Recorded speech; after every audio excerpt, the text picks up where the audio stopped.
Ladies and gentlemen, damas y caballeros, we are back with another episode, guys. Hope you guys are doing well. I'm recording this video on a Saturday. Hope you guys are having a good Saturday, and whatever day it is that you're watching the video, hope you guys have a good day.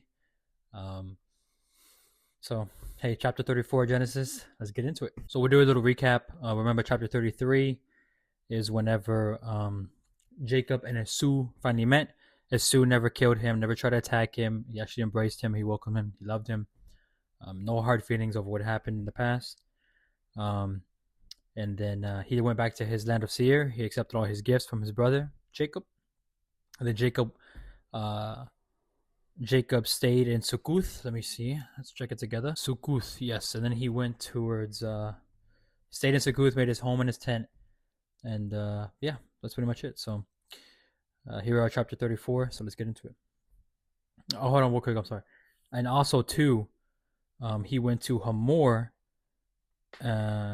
which is the father of Shechem, okay, right here.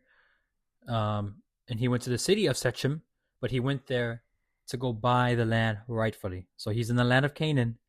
Remember, Canaan has like 12 or 13 tribes or whatever, nations you could say. But so he went to the city of Shechem, which is the name of the prince, Shechem, because Hamor is his father. So you could think of it as like Hamor's the king, Shechem's the son, the prince, and he went there to buy the land rightfully because, he doesn't want to be there illegally. He's like, look, I'm buying this land. This is my land. So here we go. Chapter 34, guys. Let's get into it. So this is a little subtitle for this Bible. It's called The Rape of Dinah. So off the bat, something sad. Remember, Dinah is one of his daughters, and we'll get into it. So now Dinah, the daughter of Leah. So let's look up the... I have all the chart of all his children. Right here. Here it is. Perfect. Okay. Let me zoom in. Let me zoom out, actually, so you guys can see it. Cool. I think you guys can see this one. So yeah, so like Jacob, remember Leah was the first one. He has 4 wives: Leah, Rachel, Binchal, Zilpah, and these are all his children. So Dinah is the only one in the Bible, and actually the only daughter he has. He has all these other boys, but this is his only little baby girl.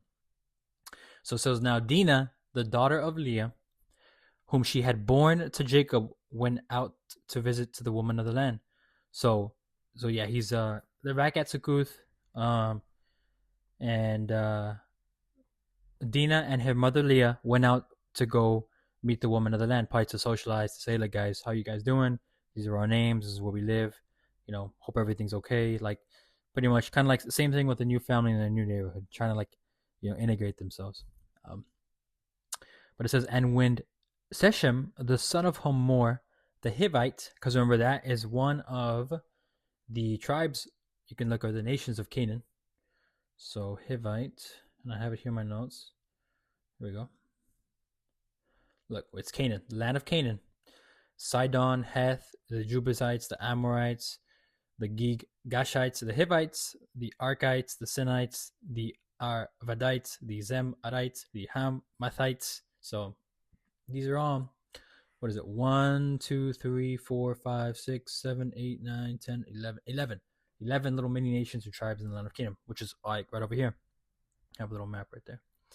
And it was Shechem, the son of Hamor, the Hivite, the prince of the land, okay, saw her, he seized her. So he took her and lay with her, meaning as in he had sex with her and humbled her.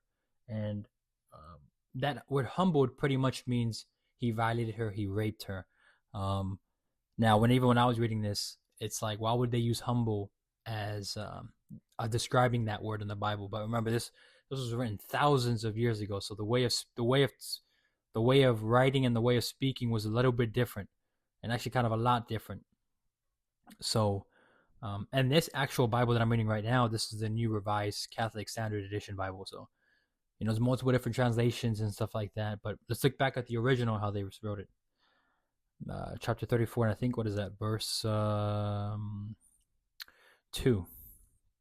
So this is the Hebrew Bible. This is what the original language of the Bible is written in. Verse 2.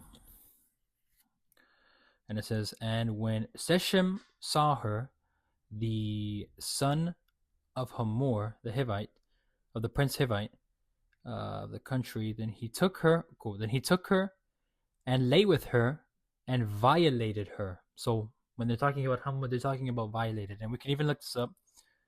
Let's look at this. Let's copy this word down. It's a Hebrew word. So let's look it up in our on the Google. Do it together. I need a haircut, man. All right. So the Hebrew word anecha means and he humbled her, or and he afflicted her, or and he mistreated her. So it's all three synonyms, you could say. And so meaning as like he violated, he raped her, right?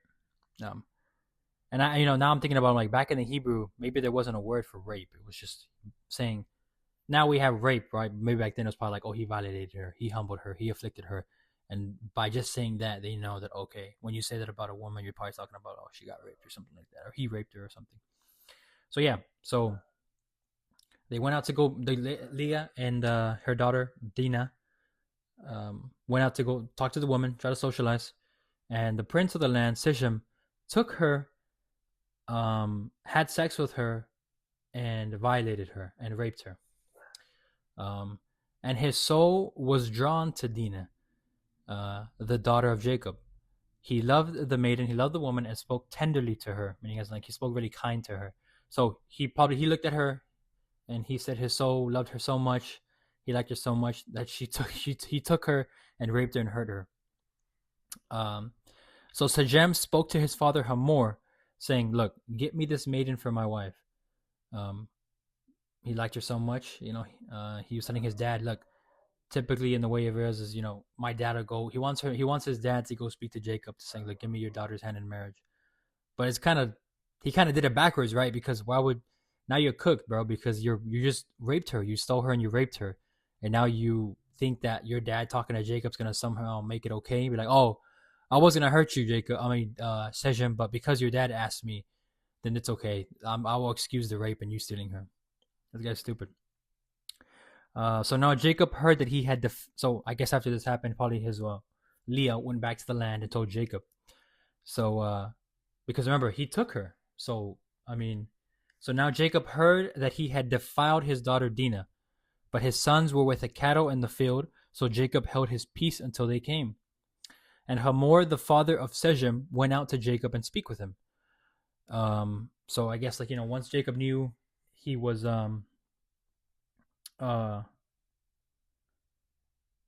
he was pissed, he was mad, but his sons were out in the field working with the cattle. Like, let me calm down until they come back so we cannot tell them. And then it's like, look, Hamor went to go talk to Jacob about it. So imagine Jacob, he's like, dude, your son just stole and raped my daughter, and you're coming over here asking if you can if I can give you my daughter. You already stole her and you raped her, So it says the sons of Jacob came in from the field when they heard of it, and the men were indignant and very angry because he had wrought folly in Israel by lying with Jacob's daughter, meaning as in like because he had came to remember because they bought that land with their own money with 100 pieces of silver or whatever it was, money or gold. That's their land, and remember that land is called Israel. And so back to a couple chapters ago with Jacob, he's saying you're not be called Jacob no more, you're called Israel. But the thing is, the sons came in and they're like, dude, this guy, and we can even look at the Hebrew Bible. Let's look at it. Genesis verse 7.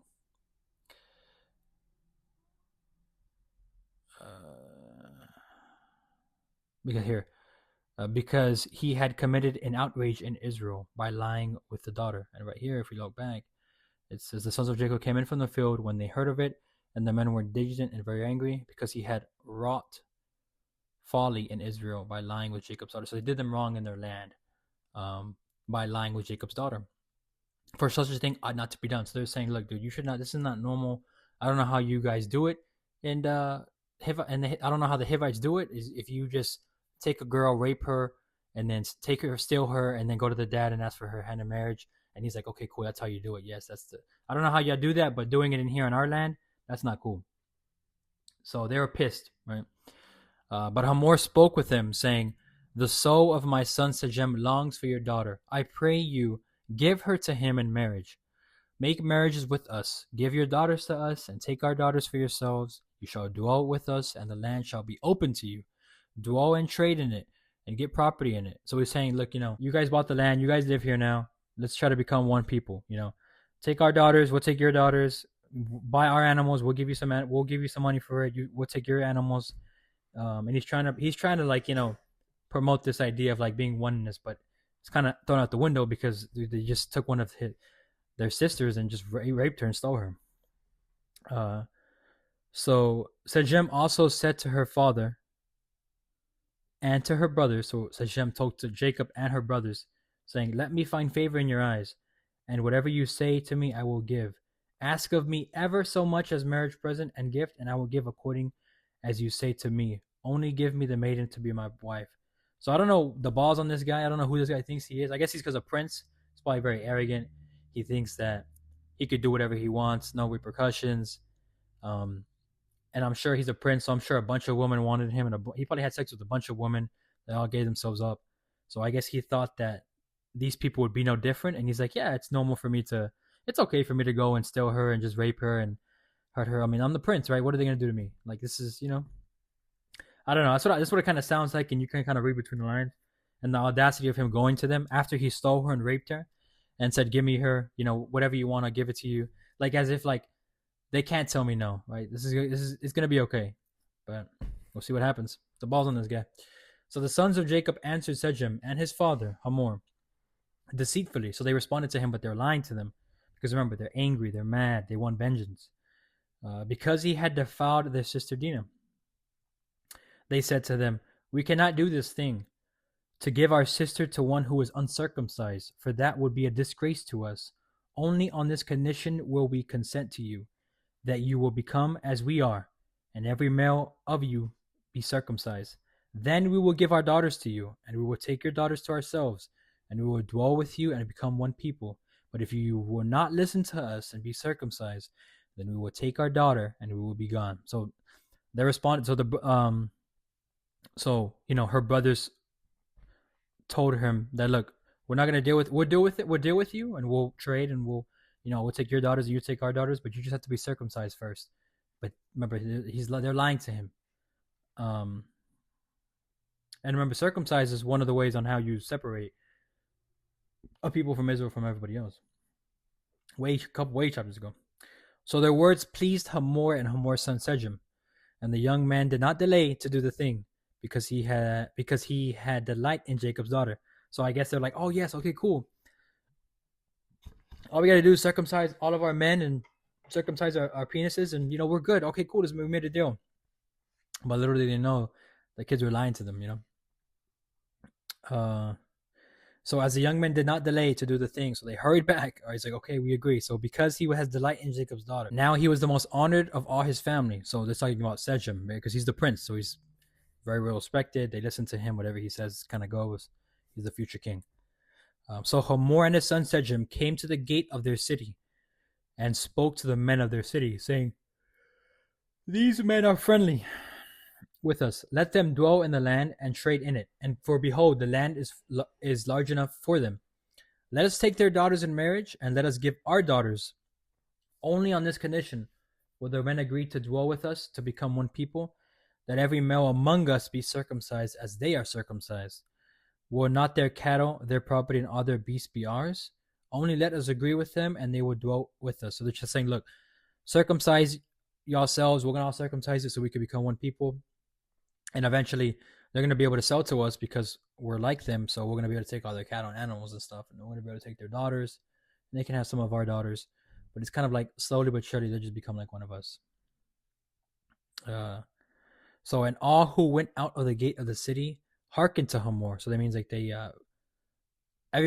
all the men who went to the gate of the city to hear him, they felt bad. They hearkened. So they listened to Hamor and his son Shechem.